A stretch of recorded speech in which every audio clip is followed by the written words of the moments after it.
Irene Cañete Trilles. Sara Cerezuela Pérez. Iván José Gil Ejarque. Andreea-Izabela Gorgoteanu. Sara Millán Puig. Pablo Palazón Cornelles.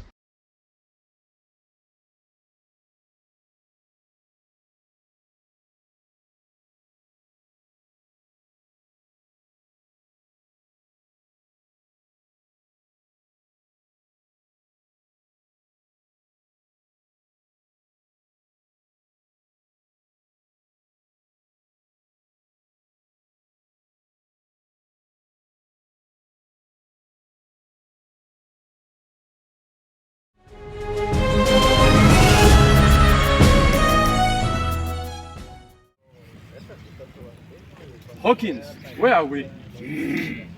It seems like a foreign country. Look there! Look at that text. In which language is it written? It seems like Latin or any corrupted deviation of it. It seems like Spanish. Maybe we're in the Karst lands of Spain, or in the Americas.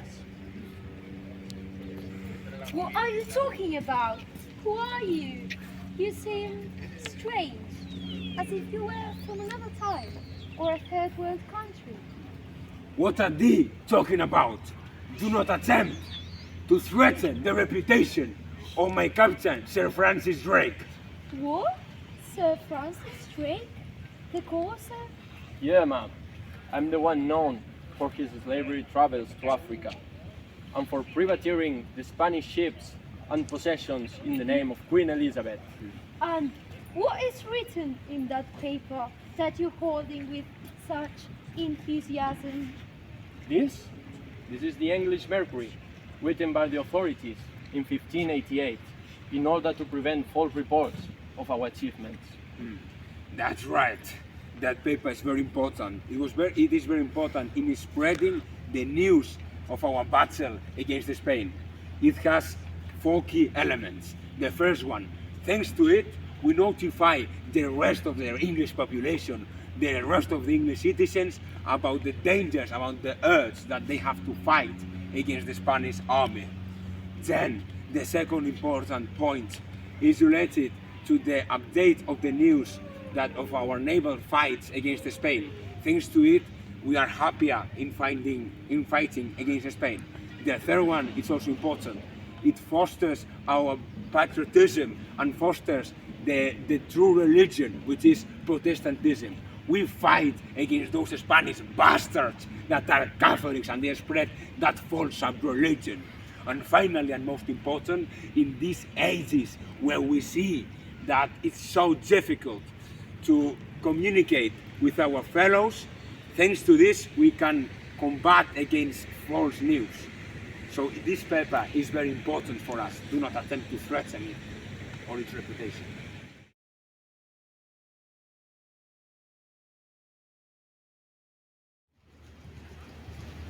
Wait!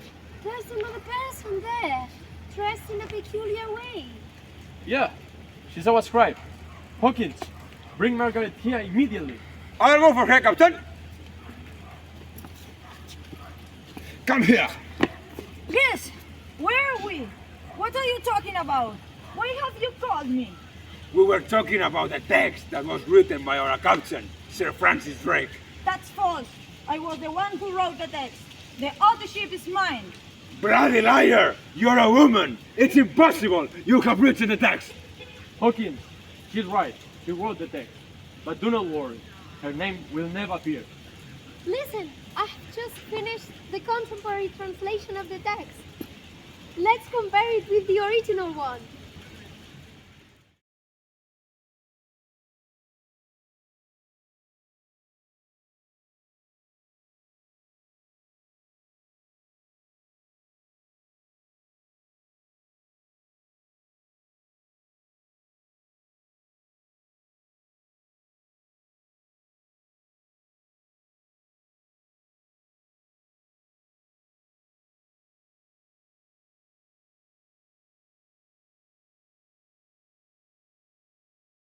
All right, so here we are, talking about Sir Francis Drake, the English Mercury. The time travel thing, it's wild, isn't it? Absolutely. How can we read the text? It's a roller coaster. First off, the common ground. Both texts are on the same page about the Spanish Armada battle in 1588. It's like a historical action movie. Exactly, chronological vibes too. Both pick up with the messenger spilling the tea, then go step by step through the Armada drama, including the battles and England tearing up for defense. And can we talk about the VIPs and ships? Sir Francis Drake, the Lord High Admiral, the Ark Royal, and the St. Jakes, they are like the rock stars of the historical saga. Definitely. Now, let's dive into the words. Language and terminology. The OG early modern English is like a time capsule. Archaic spellings, vocab, and syntax from the 16th century. Meanwhile, the modern translation is like, hey, let's make this understandable for the cool lads of today. Grammar and sentence structure in the original are like solving as a puzzle. Indicate an answer. The translation, on the other hand, bringing modern grammar for that smooth ride. Yeah, punctuation party. The original sticks to early modern English rules, colons and caps in full swing. The translation, though, follows today's punctuation rule. Word choices and expressions? Oh, text that vintage vibe, while the translation throws modern vocab and idiom. You know, keep it in fresh. True that. The translation main jig is clarity and accessibility. It's like translating for aliens, making sure they get the full one right. The original, the historically cool, might leave modern folks scratching their heads. And let's not forget about the cultural and historical vibe. The OG text is a peek into 16th century style and swang, while the translation lets us chill in the historical context without feeling like time tourists. Okay, I'm done. I'm knackered. Time traveler. High five for breaking down the English Mercury, my friend. It's like a blast navigating the time world with you. Absolutely, time doubling.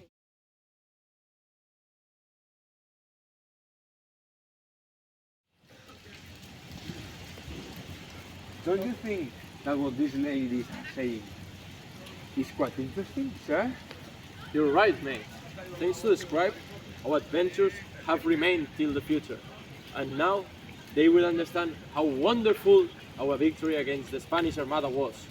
But in fact, more important than that, pay special attention about how the text has evolved. It would be almost impossible to understand our language without the translator's pass. But it also offers a view of our history, writing conventional and social values of our period. Exactly, Margaret. How many things are going to be learned about us thanks to this paper? That's right, that's right. And moreover, this paper doesn't talk only and doesn't influence only our country, Britain. It also talks and influences the history of Spain and the rest of Europe. In fact, we could say that this paper offers an international view of the world, going much beyond the English country.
Apart from the translation, the text needed an analysis.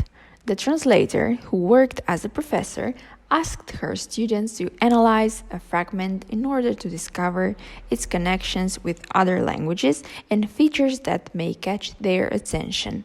These are their findings. Hey folks, check this out. So this word soldier traces back through all French to the word sudi or soudeur. It comes from medieval Latin, soldorius, meaning soldier. Wow, interesting. The Spanish words kind of sneak their meanings into the translation.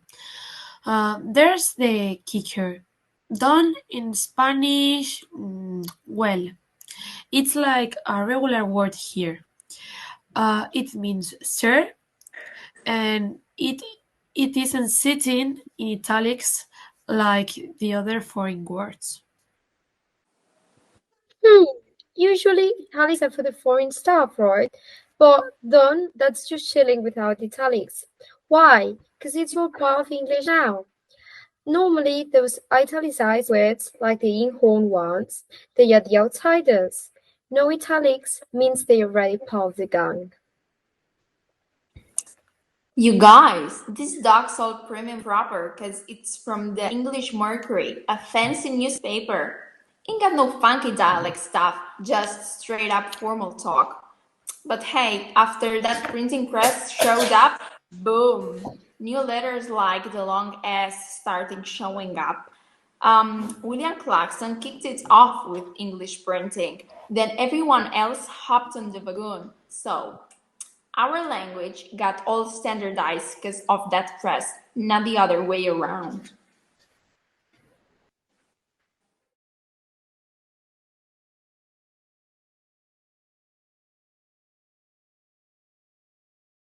Students are at the university. They are waiting for the teacher, Manel Beimont, to start the first class of Diachronic Linguistics. This teacher specializes in Diachronic Linguistics, a subject that is regarded as useless by the students.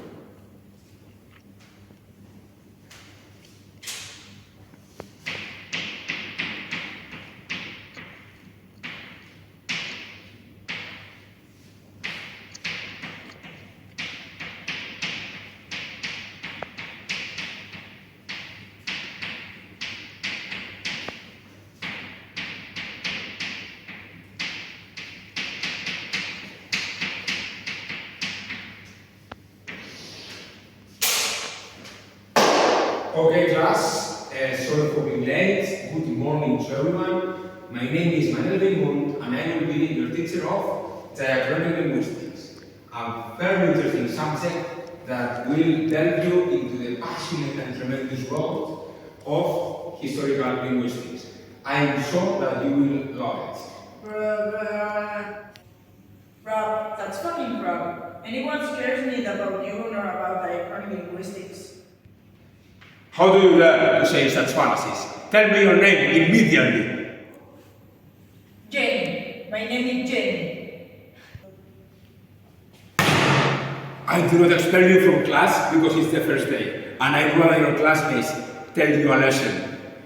Class, could anyone tell me why the pedagogical implications of diachronic linguistics proves it as a subject of valuable study? First of all, I believe it can provide some insights into the culture and the history of a society. What is more, they can inform language teaching methods, enhancing subjects and history. Besides, I reckon it can also be used for analyzing historical texts in degrees like ours and help teachers and students to become professionals by understanding literary comprehension issues and also language variation or dialects. Yeah, and did you know that now it's also used to protect and trace endangered languages? It helps to create records before they become extinct. It doesn't seem so rubbish. Not at all. To be honest, it's so cool that I'm even considering to become a uni professor. Moreover, understanding the language exchange, proto-languages, and cognates has helped me to learn Italian and to communicate more fluently with my girlfriend, Giuliana. That's awesome news! Diachronic linguistics is essential in historical dictionaries. What's more, lexicographers use linguistic data in order to search the origins and change of in word meanings over time. On top of it, I read some studies that prove that learning diachronic linguistics help with our cognitive abilities. So maybe studying this subject may help us to pass the others, right? Well done, class. All of what you have said is totally true. But bear in mind that there are much more pedagogical implications that diachronic linguistics has that go much beyond the linguistic field. First, it's aiding nowadays into the field of artificial intelligence, helping to create new chunks of texts. Second, it has been also important in legal texts, since understanding the history of language helps in understanding how the laws have evolved through time. Third, it also helps in the creation of the digital humanities, since when creating new technological devices that provide with text, it's much easier to do this with taking into account their linguistics. Fourth, it also helps, and this is surprising, with extraterrestrial life. Imagine we see an alien coming from another planet, we would easily communicate with him and create another language if we consider language change and how language has evolved through all history. It would be easier to create a language to communicate with him, her, or it. And finally, and also very, very important, classmates, diachronic linguistics helps a lot in marketing. For marketers and people and business people and people who have a living on selling products, it's much easier to select, to pick which words, which idiom, which strategies they should select when selling if they consider how language has evolved and all in all if they consider diachronic linguistics. So now you know that diachronic linguistics is in fact a subject of Pablo. I hope you like it throughout this course.